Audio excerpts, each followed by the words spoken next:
Damas y caballeros, se encuentra con nosotros el presidente constitucional de los Estados Unidos mexicanos, licenciado Andrés Manuel López Obrador. Del Poder Legislativo, ciudadanos gobernadores, gobernadora, jefa de gobierno, servidores públicos, municipales, estatales y federales, representantes de comunidades indígenas, de campesinos, obreros,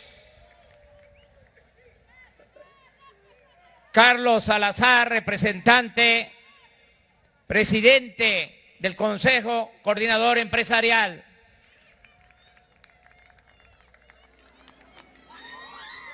Representantes de las iglesias, libres pensadores, migrantes, amigas y amigos todos. Estados Unidos y México no son vecinos distantes. Comparten una frontera de 3.180 kilómetros de largo. Ejercen una influencia cultural mutua. Y las historias nacionales de nuestros países están entrelazadas en numerosos episodios de hostilidad, pero también de cooperación y entendimiento. El gran zarpazo de 1847 y las intervenciones del siglo XX en nuestro territorio, amén de otros agravios, han tenido una contraparte en la amistad entre gobiernos y la fraternidad de los pueblos de ambas naciones. Por ejemplo, el presidente Benito Juárez, el mejor presidente de México, recibió una invaluable ayuda de Abraham Lincoln en su lucha contra los invasores franceses. Y en otros momentos, Estados Unidos dio refugio a próceres de nuestra historia, como Mariano Escobedo, Vicente Rivapalacio, Francisco I. Madero y José Vasconcelos. No se nos olvida que desconocieron al usurpador Victoriano Huerta en 1913, quien se había hecho del poder tras un golpe de Estado. Más aún, muchos periodistas, dirigentes sociales y políticos de nuestro país optaron por combatir a la dictadura porfirista desde el territorio estadounidense para poner a salvo sus vidas, porque en ese entonces, mientras en Estados Unidos se aplicaba la ley y se les castigaba con cárcel, en México, desgraciadamente, se les tiroteaba por la espalda, se les aplicaba la famosa y terrible ley fuga. Más adelante, como aquí se ha dicho, los gobiernos de Franklin Delano Roosevelt y de Lázaro Cárdenas mantuvieron relaciones ejemplares a pesar de la expropiación petrolera de 1938. Unos años después, México peleó al lado de Estados Unidos en la Segunda Guerra Mundial, no solo con los aviadores heroicos mexicanos del Escuadrón 201 que combatieron en el Pacífico, sino también enviando en ese entonces al país vecino a trabajadores braceros que contribuyeron a garantizar la producción de alimentos y materias primas en Estados Unidos. A mediados del siglo pasado, la tecnología y los bienes de capital procedentes de nuestros vecinos del norte fueron fundamentales para el proceso de industrialización impulsado en nuestro país. Hacia los años de 1960 dieron comienzo los programas para el desarrollo de la frontera norte, con el apoyo progresivo, comercial, bilateral, con el crecimiento de nuestra economía y del mercado interno. Las empresas de Estados Unidos encontraron una atractiva zona de inversión en nuestro país y casi todas las grandes corporaciones establecieron filiales en nuestras ciudades.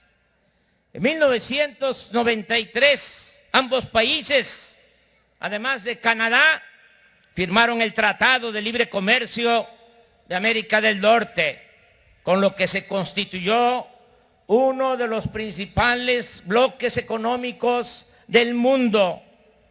En consecuencia, en 1995, el gobierno de Washington otorgó un apoyo financiero extraordinario para superar la crisis económica, la devaluación del peso, la crisis financiera que se presentó al concluir la administración de Carlos Salinas e iniciar la de Ernesto Zedillo. Una de las consecuencias de la imposición del modelo neoliberal en nuestro país fue la expulsión masiva de población de sus lugares de origen, la pérdida de empleos en una industria desmantelada, cuando decían que la mejor política industrial era la que no existía.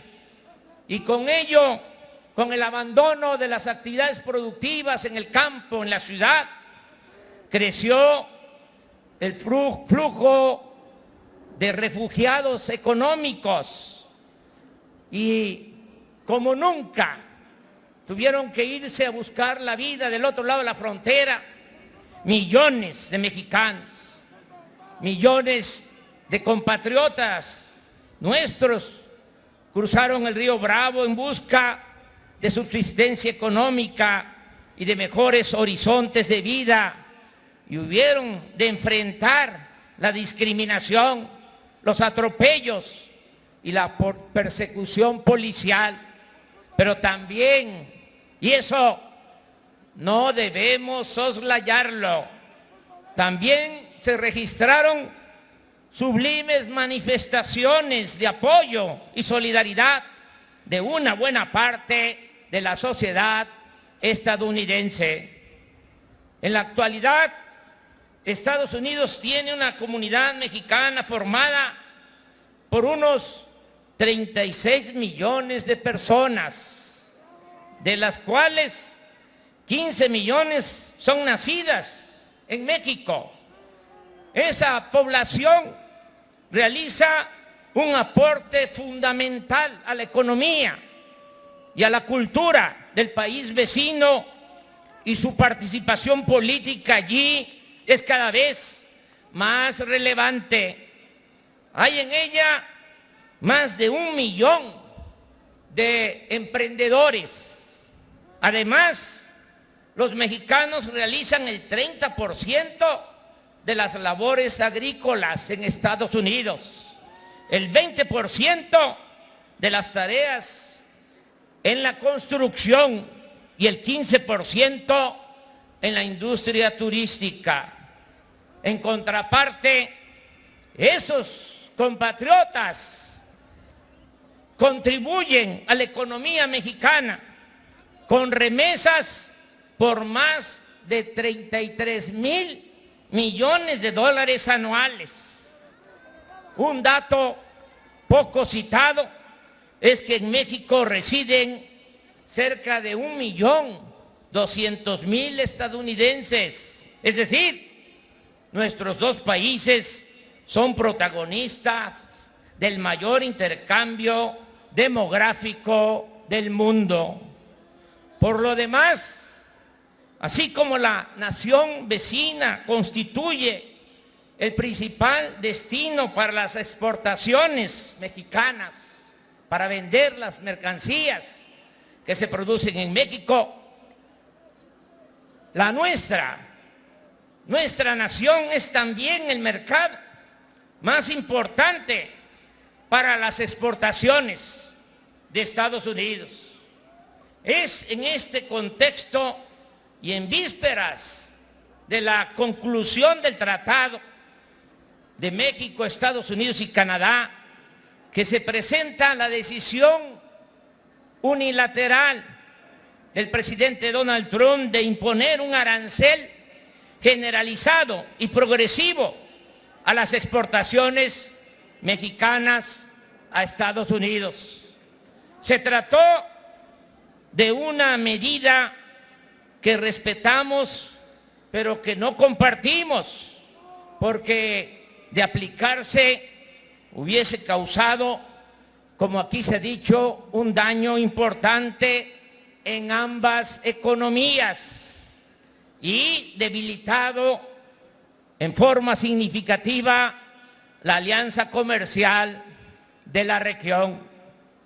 Por fortuna, desde el principio hicimos propuestas al gobierno estadounidense para resolver de fondo el fenómeno migratorio, y eso contribuyó mucho en las intensas negociaciones que se celebraron en Washington. También abonó para llegar al acuerdo de ayer la decidida postura de mantener una política de respeto y buena vecindad con el gobierno de Estados Unidos y de fraternidad con su población.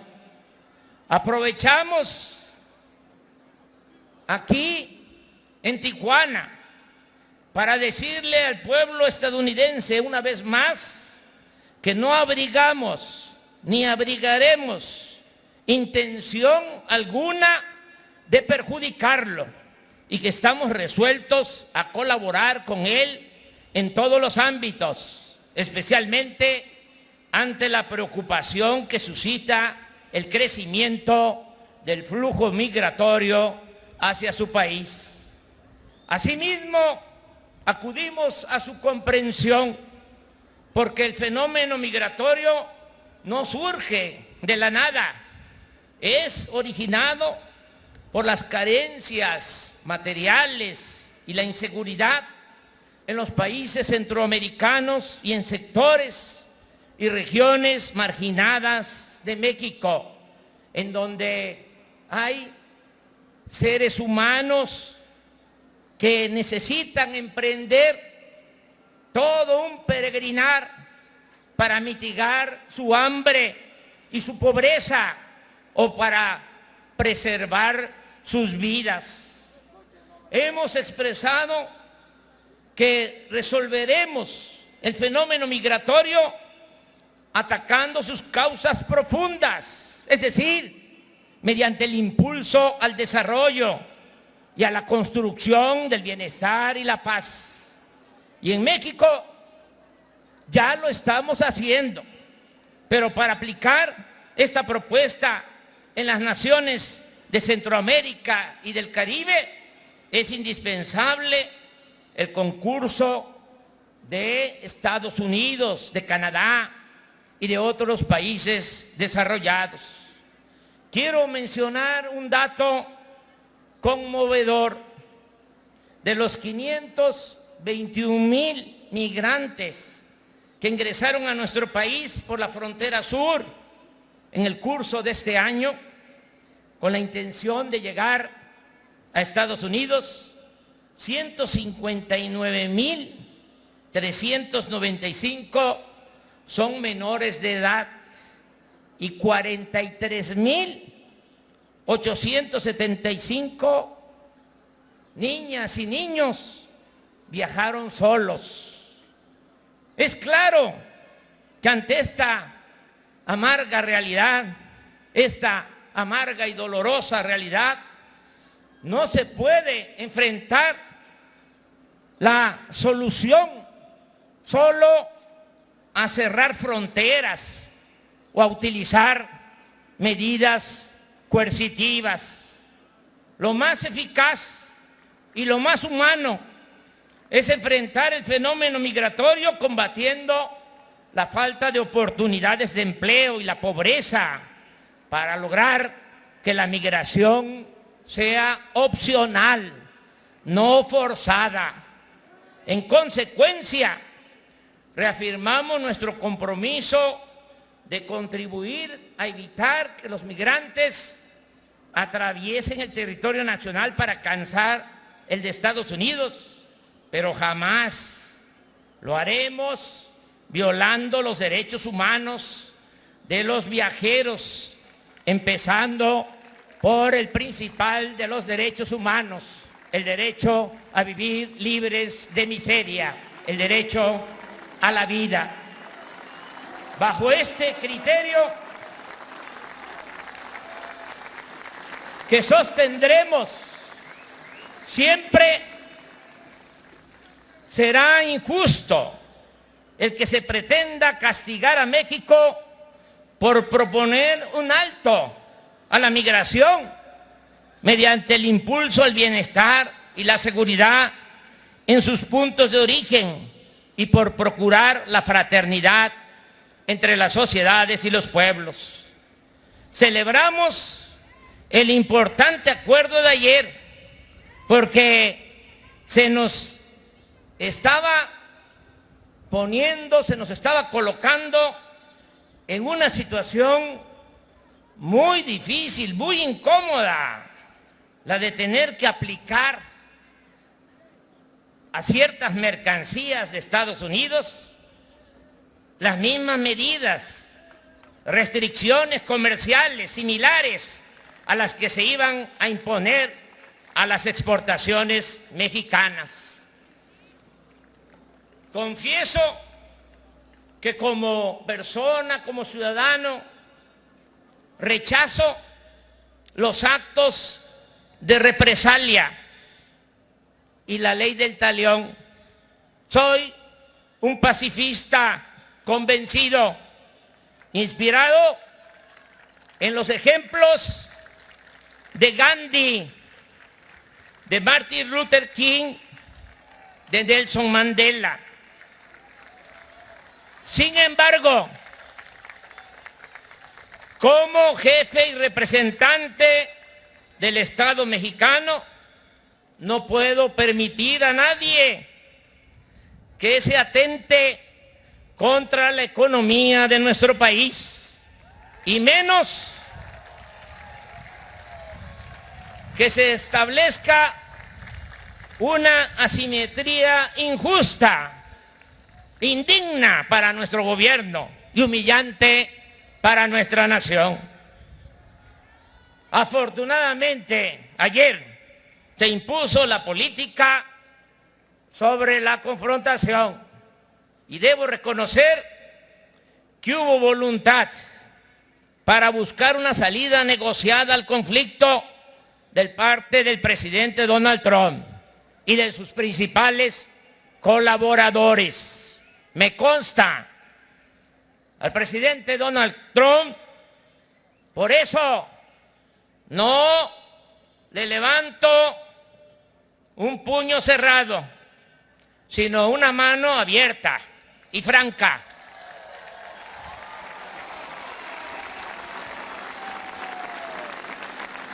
Y reiteramos nuestra disposición a la amistad, al diálogo y a la colaboración. Manifestamos asimismo nuestra determinación de mantenernos al margen de los asuntos internos de nuestro vecino país y cercano al mismo tiempo. Vecino cercano,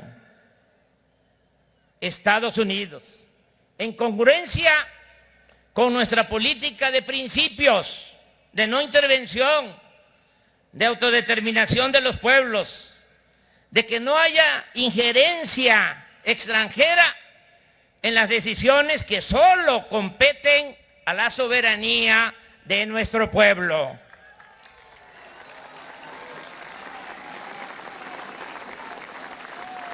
Estoy como ustedes y como muchos mexicanos, orgulloso del trabajo profesional, político y diplomático de la delegación mexicana que estuvo a cargo de este complejo, difícil asunto, encabezada por el secretario de Relaciones Exteriores de México, Marcelo Ebrard.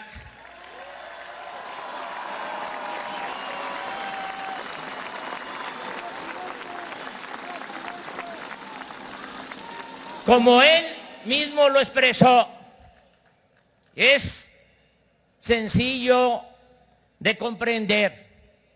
El lunes ya no van a haber aranceles, no van a haber impuestos, no va a haber crisis económica o financiera en nuestro país.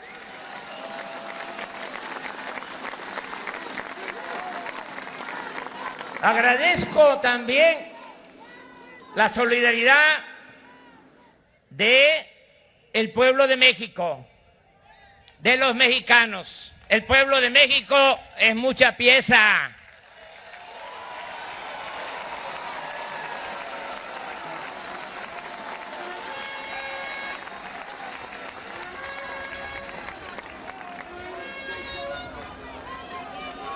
Quisiera decir más cosas sobre eso, pero me tengo que autolimitar.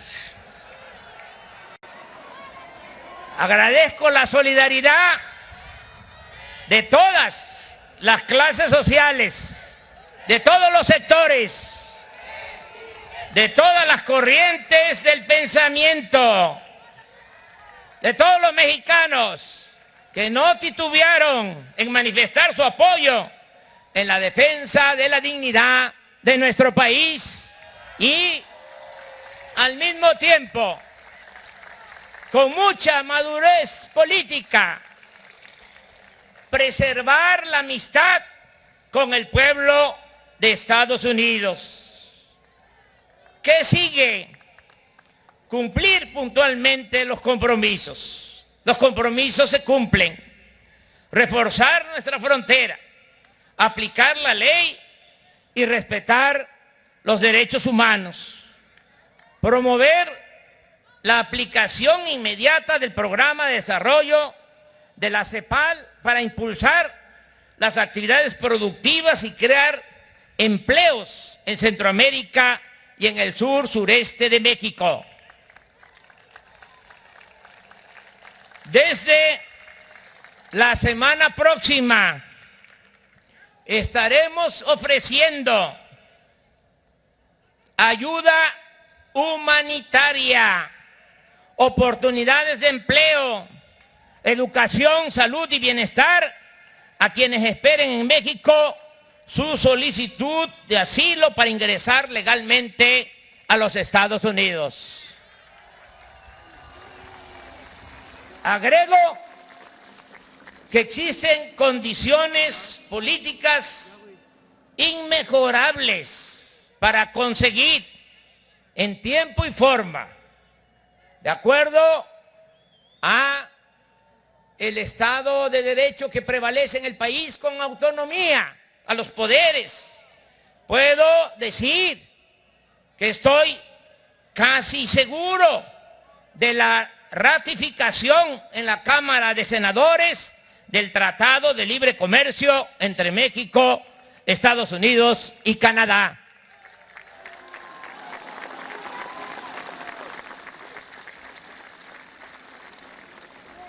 Amigas y amigos, voy, como lo he hecho durante muchos años, a recorrer los municipios de Baja California. Ahora son nuestros anfitriones, son los que nos permitieron llevar a cabo aquí donde comienza nuestra patria este acto de unidad. Para eso fue esta convocatoria. De nueva cuenta agradezco a todos los sectores, representantes del pueblo de México, por su apoyo, por su solidaridad.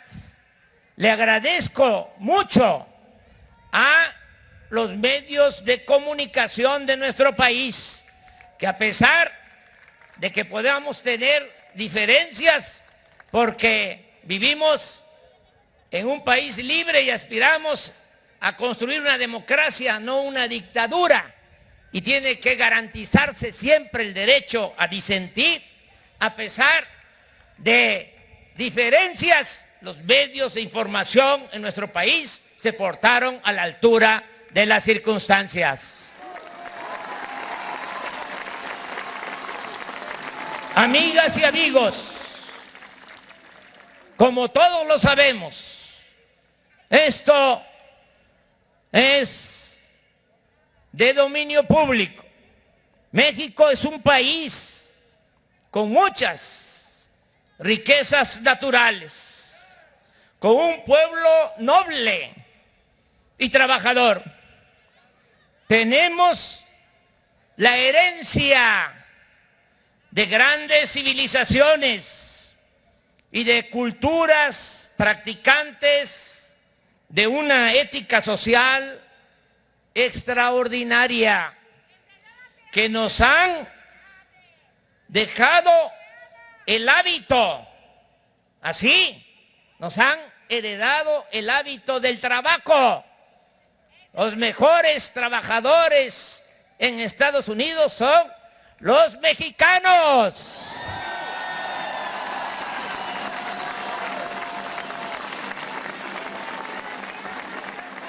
Y nos heredaron como enseñanza mayor nuestros antepasados el poner por delante el amor al prójimo, la ayuda mutua. ¿De dónde viene lo de la ayuda mutua? De los pueblos originarios, de las comunidades indígenas. Viene de lejos, del México profundo.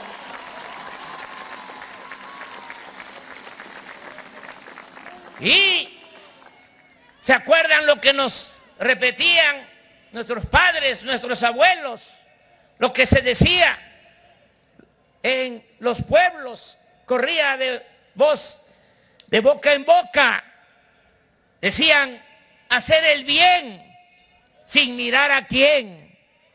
¿Se acuerdan de eso? Eso entraña toda la grandeza de nuestro país, de nuestra gran nación. Si a pesar de nuestras diferencias, como lo demostramos en esta semana, en estos días, actuamos, como aquí se ha dicho también, todos juntos, sin odios, con honestidad, con humanismo y sentido de la justicia, seremos cada vez más fuertes en el concierto de las naciones y siempre capaces de remontar cualquier adversidad para consumar más temprano que tarde el gran objetivo de construir una patria nueva, próspera, pacífica, y fraterna en la que reine por siempre el ideal, el bello ideal del bienestar y de la felicidad del pueblo. ¡Que viva México! ¡Viva México! ¡Viva México!